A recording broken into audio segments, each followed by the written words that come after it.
seek help before it's too late.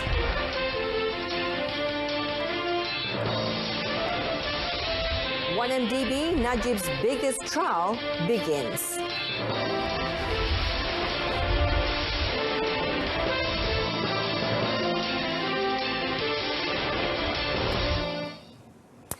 Good evening, welcome to News on 2. I'm Jessica Lee. The Women, Family and Community Development Ministry urges children or students suffering from mental stress or pressure to seek help or communicate with their families or loved ones. Its Minister, Dr. Wan Aziza Wan Ismail, said her ministry has also provided a platform to assist these affected people who are more prone to choose suicide as their ultimate solution. Speaking to the media after visiting the Selayang Community College in Selangor, Dr. Wan Aziza said she was deeply saddened with the news of a 13-year-old student who hung himself after failing to cope with schoolwork. Kita ada juga masalah kalau ada kemurungan antara sesiapa pun. Kalau terutama anak muda ya, kita ada defenders, kita ada talian yang kita ada. Terus ada talian kasih 15999. Di mana cakaplah dengan orang kan.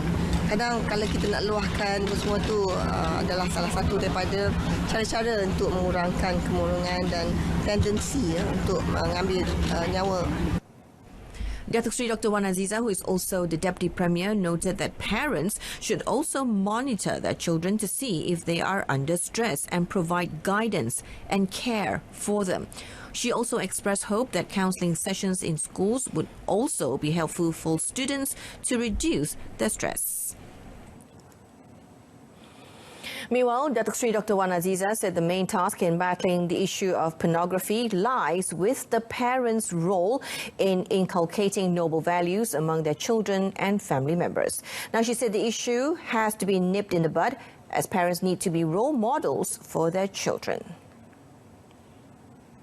The Deputy Premier added that as part of the ministry's measures to battle child pornography, it has introduced the Child Online Policy or COP, which involved various stakeholders and meant to ensure that children are fully protected in the virtual world, especially from the threats of pornography.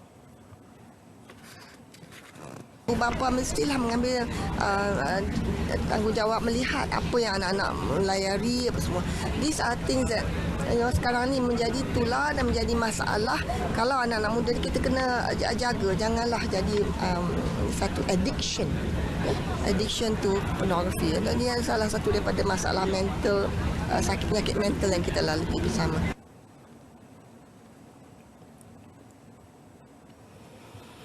Now, the highly anticipated One Malaysia Development Berhad or OneMDB trial involving Datuk Sri Najib Tun Razak started today with the prosecution scheduled to call 6 witnesses.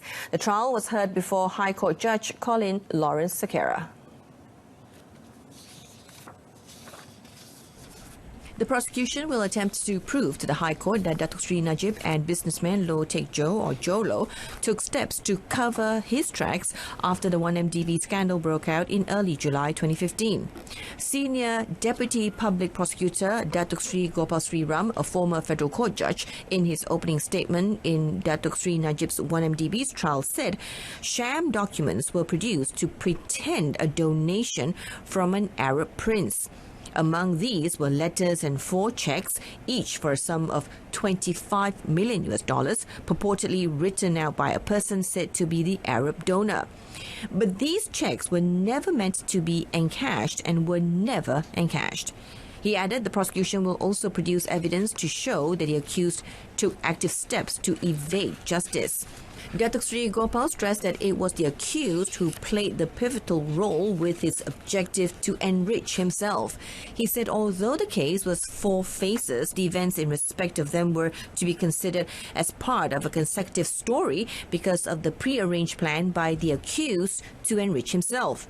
The prosecution will prove that the accused, by his words and conduct, made it clear to OneMDB's officers, its board and others that Jo Loh was his alter ego. Datuk Sri Najib, 66, is facing 4 charges of having used his position to obtain gratification totaling 2.3 billion ringgit in 1MDB funds and 21 counts of money laundering involving the same money.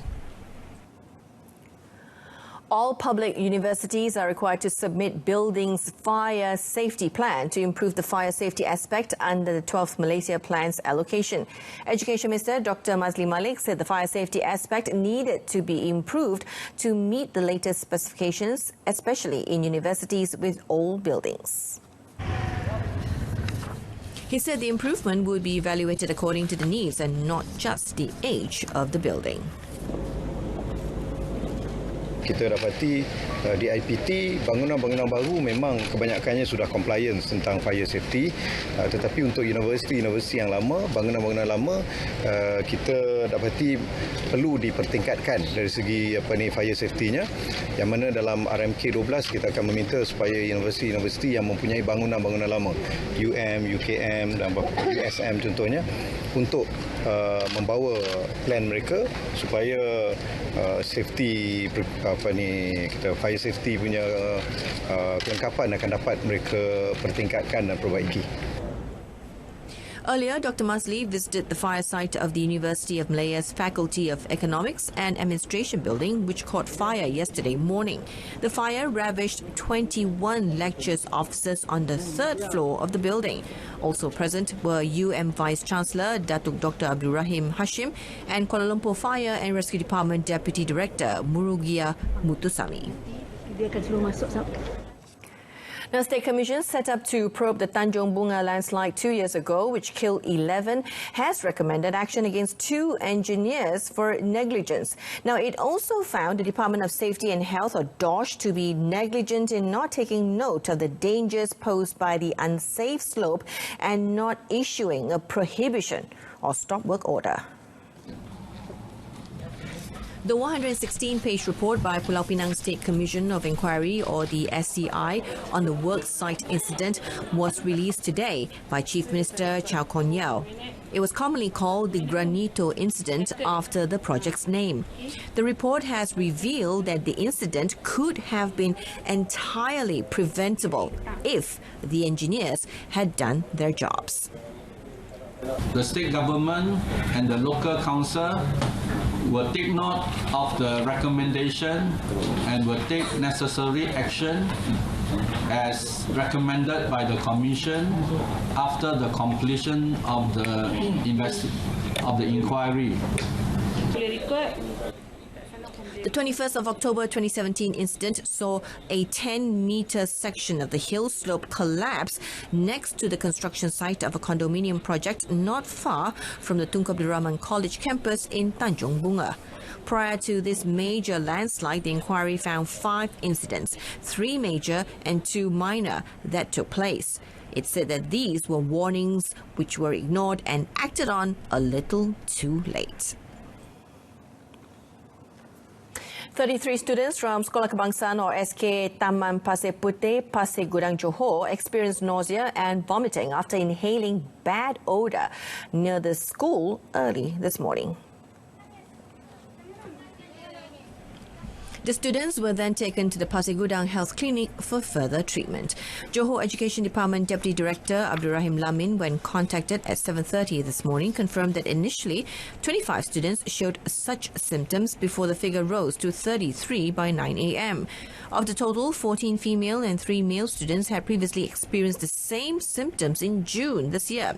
The school session, however, proceeded with students from the 3rd and 4th floors instructed to continue their classes on the ground floor. The Kedah Immigration Department detained 24 illegal immigrants, which include nationals from Thailand, Bangladesh, Pakistan and Myanmar, during an integrated operation at a business premise late yesterday. Kedah Immigration Director Zuhair Jamaluddin said based on inspection, all suspects aged 15 to 51 have committed offences under Rule 39B of the Immigration Regulations 1963. The detainees failed to comply with social visit pass regulations by working illegally under Section 6, subsection 1C of the Immigrations Act 1959 and 1963 for not possessing valid travel documents. The illegal immigrants, including one Pakistani man, 9 Myanmar men, 2 Myanmar women, 7 Thai men and 2 Thai women, were sent to KDN lockup in Alustar for further investigation and the Belantik Immigration Depot in Sikh, Kedah. 7 houses were destroyed in a fire in Kampung Padang Pohon Tanjung, Pasir Pekan at 9 a.m. today. The fire caused 4 houses to be destroyed while 3 others suffered 20% to 80% damages. According to Kota Baru Zone Chief, Senior Fire Officer 2, Shorbin Abdulkadir, a total of 40 officers and personnel from 3 stations, including Fire and Rescue Department of Wakaf Baru, Tumpat, Kota Darul Naim and Tunjong, along with 2 volunteer firefighter teams, were involved in the firefighting operations. Upon the firefighters' arrival at the location, the flames spread quickly, affecting the houses as they were in close proximity to one another. Fortunately, the fire was brought under control within 25 minutes. Authorities are still investigating the source of the fire and the total loss. Kukup International Ferry Terminal near Pontian will be closed starting 1st September after the concessionaire operating the premise failed to meet the demands of the Johor government. The terminal operations will temporarily be moved to Puteri Harbour International Ferry Terminal in Iskandar Puteri. State Public Works, Transportation and Infrastructure Committee Chairman Muhammad Solihan Badri said the state government had given notice and warning to the concessions company since a month ago, but they were not met. Pengoperasian terminal akan diserahkan kepada PAJ dan PAJ akan menguruskan seterusnya hingga ada keputusan yang akan dibuat di kemudian hari kelak. He added the Marine Department has also issued notices to customers that the service will only be up to 31st of August. The terminal provides ferry trips and transfer from Johor to Tanjung Balai, Indonesia. And up next after the break, Malaysia, preferred destination for high-tech investments.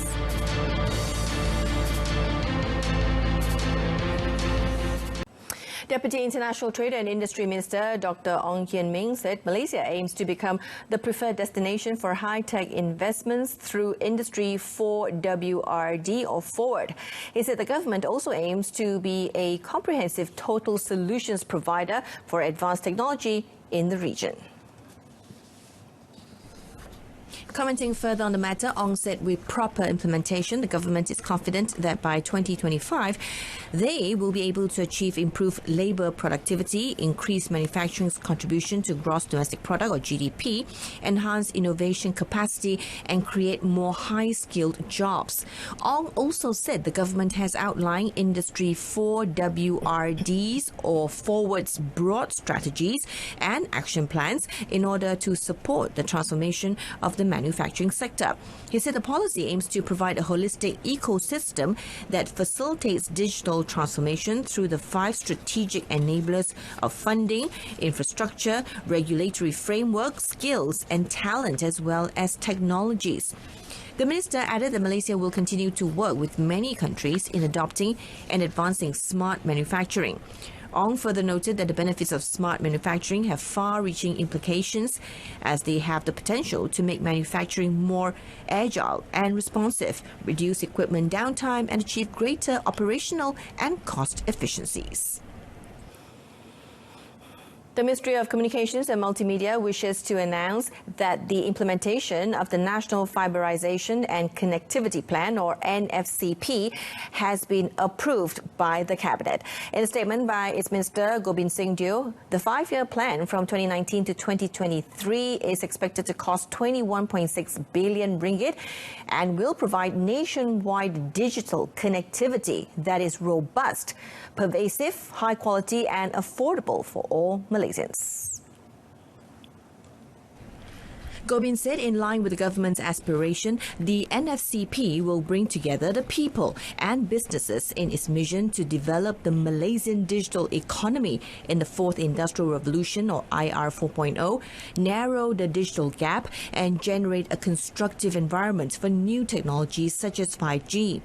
The NFCP focuses on fiber networks to enable greater digital connectivity. However, alternative technologies such as wireless networks and satellite technology will also be deployed wherever conducive. Gobin also said this is in line with the Shared Prosperity Initiative, in which rural areas will be able to enjoy high quality and high-speed broadband access. Overall, the government hopes that through the NFCP, the living standards of the people will improve and new business models will emerge, leading to more high-paying job opportunities and career prospects. A special task force chaired by the ministry and comprising related agencies will be set up to coordinate the construction of digital infrastructure in schools, police stations, hospitals and libraries.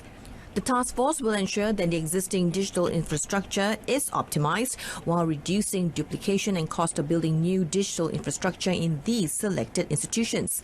Where necessary, the special task force will deliberate on the need for the provision of infrastructure in other areas, including best practices available for implementation. A media briefing session and a launch ceremony of the NFCP project is expected to be held in mid-September, where further details will be given. Malaysia Airports Holdings Berhad, or MAHB, must investigate the actual cause of the recent systems malfunction at the KL International Airport, KLIA. Prime Minister Tun Dr. Mahathir Mohamad said the systems failure at the airport should not have occurred, as the similar systems are in use at other airports. Sistem yang sama digunakan di lapangan terbang yang lain, mereka tidak mengalami masalah macam kita alami, dan kita perlu tentukan kenapa dia berlaku. Tapi langkah pertama ialah untuk pulih operasi, dan itu sudah diusaha. Sekarang ini operasi boleh berjalan juga, walaupun taklah licin seperti dahulu. He said this after concluding his three-day official visit to Vietnam. A systems breakdown last Wednesday resulted in flight delays and cancellations and long queues at check-in counters as airport staff reverted to manual operations. However, MAHB Chief Executive Officer Raja Azmi Raja Nazuddin informed that as a solution, MAHB has replaced the network equipment that is currently being tested and monitored for its stability. Prime Minister Tun Dr. Mahathir Mohamad today test drive a model of VinFast, a car manufactured by Vietnam. Now, he test drove the sports utility vehicle SUV Lux SA Automatic 2.0 model for about 10 minutes during a visit to the Hoa Lak High-Tech Park. The Prime Minister was accompanied by Ving Group Chairman Pham Nhat Vuong and VinFast technician Nguyen An Hugh. The Lux SA Automatic 2.0 SUV cost 1.4 billion dong, or about 249,000 ringgit, and is expected to go on sale in Vietnam this year. It is equipped with a dual overhead cam 2.0-litre turbocharged four-cylinder engine with 228 horsepower and maximum torque of 350 Newton meters. Tun Dr. Mahathir, who is on a three-day official visit to Vietnam beginning Monday, was shown two models of the car, Fadil and VinFast sedan Lux 2.0. VinFast, the Vietnamese car manufacturer, is a subsidiary of the Ving Group conglomerate. The VinFast assembly plant was set up in 2017 and it launched its first model, Fadil, last year. The Premier also visited FPT Software, a global IT services and outsourcing company also located at the Hoa Lak High-Tech Park. Now, visiting Malaysian Prime Minister Tun Dr. Mahathir Mohamad paid a courtesy call on the President of Vietnam, Nguyen Phu Trong. Tun Dr. Mahathir arrived at the headquarters of the Communist Party of Vietnam this morning and met with Trong for about 25 minutes. Trong is the Secretary General of the Communist Party of Vietnam. It was the first meeting between Trong and Dr. Mahathir since the latter became the 7th Prime Minister of Malaysia last year. Tun Dr. Mahathir was accompanied by Malaysian Foreign Minister Datuk Saifuddin Abdullah and the Malaysian Ambassador to Vietnam, Datuk Sharifah Nurhana Said Mustafa. In the afternoon, the Prime Minister visited the headquarters of FPT Software, a global IT services and outsourcing company in the Ho Lak High Tech Zone, and addressed university students on Malaysia's preparation towards Industrial Revolution 4.0. The Prime Minister also visited an exhibition of Vietnamese cars, VinFast. Tun Dr. Mahathir ended his 3 days official visit by visiting Noi Bai Industrial Zone, which he performed the groundbreaking for the project in 1996. The Yang di-Pertuan Agong Al-Sultan Abdullah Riyatuddin Al-Mustafa Bilal Shah today continued his 4-day state visit to Indonesia by holding a closed-door meeting with the Sultan of Yogyakarta and the Yogyakarta Special Region Governor Sri Sultan Hamengkubuwono X. The meeting was held at the Royal Palace of Yogyakarta. The King, accompanied by Raja Permaisuri Agong Tunku Aziza Amina Maimuna Iskandaria, arrived at the Adi Sujipto Air Base at 10 a.m. and were greeted upon arrival by the Deputy Governor of the Yogyakarta Special Region, Kanjeng Gusti Pangeran Adipati Arya Paku Alam 10. Their Majesties were then escorted to the Royal Palace of Yogyakarta and were welcomed by Sri Sultan Hamengkubuwono X and Queen Gusti Kanjeng Ratu Hemas. Sri Sultan then accompanied the Yang di-Pertuan Agong to Gedhong Jene for a closed-door meeting. Their Majesties were then entertained with a dance performance called Lawong Jajar, a warrior-based performance highlighting the historic Sultanate under Sri Sultan Hamengkubuwono I.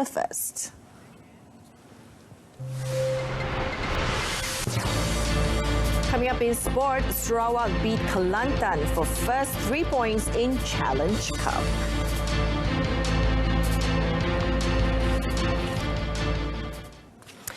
Now, Premier League team Sarawak finally secured their first 3 points of their Challenge Cup Group A campaign when they defeated Kelantan 2-0 at the Sultan Muhammad IV Stadium last night. Now, the win saw both teams now on 3 points after 3 games, although Kelantan remains second behind Group A leaders Johor Darul Takzim 2 or JDT2 through goal difference. Kelantan FA hosted Sarawak FA in a crucial group stage Challenge Cup 2019 match at the Sultan Muhammad IV Stadium in Kelantan on Tuesday. Kelantan recorded their first win of the competition when they defeated Sarawak 3-0 at the Sarawak Stadium on the previous match day on 20th of August. While JDT2 are leading the group with 6 points, Kelantan are second with 3 points, and Sarawak are yet to open their account and sit third. Only top 2 teams progressed to the semi-finals of the Challenge Cup. In last night's action, Sarawak opened the scoring in the 28th minute through a Hudson Diaz de Jesus header. Zaro Nizwan Zulkifli alias Zulkifli then confirmed the 3 points 9 minutes after the break when he scored off Abdurrahim's Abdurazak's pass. And that concludes this evening's edition of News on 2. In our top story, 1MDB, Najib's biggest trial begins. Join us again at 12:30 tomorrow afternoon. I'm Jessica Lee. Thank you for watching.